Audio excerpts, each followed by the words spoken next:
Gold trusted gold buyers మీరు తాకట్టు పెట్టిన బంగారాన్ని విడిపించి ఈ రోజు ఉన్న మార్కెట్ ధరకు కొనబడను. సార్ ఒక చిన్న డౌట్.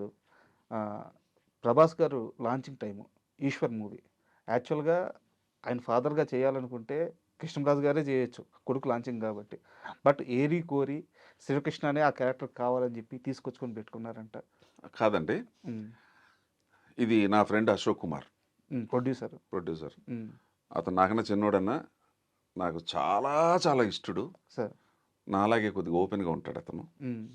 అతను ఎంత గొప్పోడంటే అతను తీసిన సినిమా అన్నిట్లో నేను ఉన్నాను. ఫస్ట్ ధ్రువ నక్షత్రం, తర్వాత ఇంకోటి ఏదో సినిమా, ధ్రువ నక్షత్రం తర్వాత రక్తతిలకం అనుకుంటా, రక్తతిలకం తర్వాత ఇంకో ఒక్క సినిమా ఒకటే ఈవి సత్యనారాయణ చెవులో పువ్వు ఏదో పెట్టి తీసి, అది తప్ప అన్ని సినిమాలు నేను ఉన్నాను. మంచి స్నేహితుడు నాకు, చాలా వెరీ నైస్ మ్యాన్. అంటే రామానాయుడు గారికి మేనల్డ్ వర్క్స్ అవుతాడు. అవును, ఆ మేనల్డ్ అని చెప్పి అది ఏమి ఉండదు. Is a very very nice person. తర్వాత ఏంటంటే మహాదైవ భక్తుడు, సనాతన ధర్మం అంటే పడి చచ్చిపోతాడు.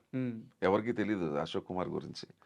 చాలా ఈశ్వరికి మళ్ళీ నేనే మా శివకృష్ణ పెట్టుకున్నా, అలా వచ్చింది నాకు. ఓకే.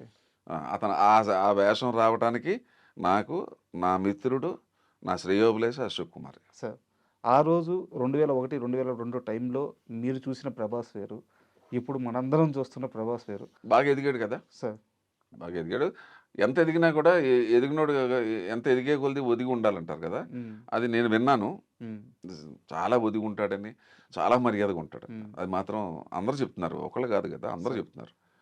ఆ రోజు సెట్లో ఎలా ఉండేవారు సార్? ఆ రోజు ఎలా ఉన్నాడు, ఈ రోజున అలాగే ఉన్నాడు.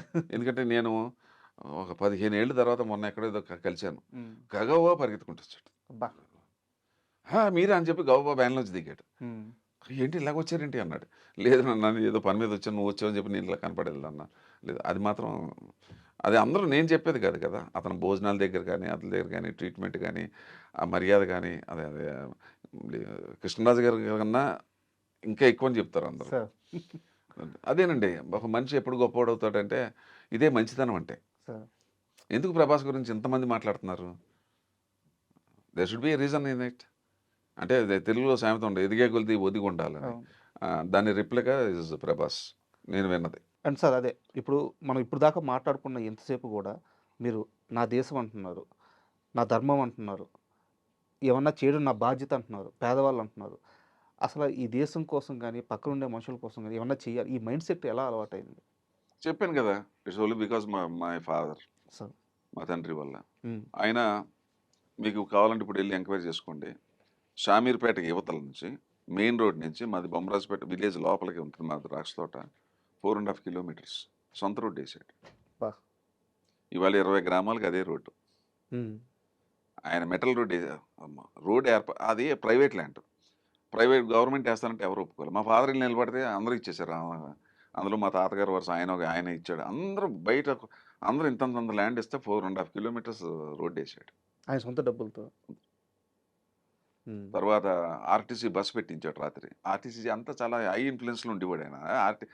తహసీల్దార్ని వాళ్ళని ఏమయ్యాని కూడా ఆయన ఆ రేంజ్లో ఉండి బతికాడు ఆయన.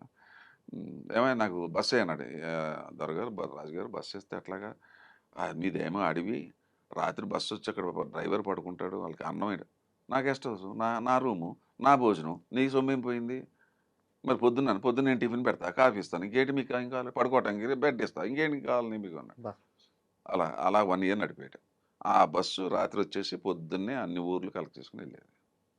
ఇక్కడ ఏం టెలిఫోన్ లేదు, మర్చిపోయి టెలిఫోన్ డిపార్ట్మెంట్కి ఫోన్ టెలిఫోన్ పెట్టు, ఎక్సైజ్ పెట్టు. అక్కడ మీకు షామీర్పేట యువతల ఒక 2 ఫర్లాంగుల యువతల రైట్ సైడ్ రామారావు దగ్గర ఉంటుంది రోడ్డు, ఆ రోడ్డే మా ఫాదర్ వేసింది. చూశాను, మా తాత కూడా అలాగే ఉండేవారు అంటే నాకు తెలీదు. అది నా గొప్పతనం కదా, నేను పెరిగిన వాతావరణం. అది ఏదో నేను నేర్చుకున్నది కాదు, పెట్టింది కాదు, అది ఫాదర్ని చూసాను, చిన్నప్పటి నుంచి అలవాటు అయిపోయాను అంతే.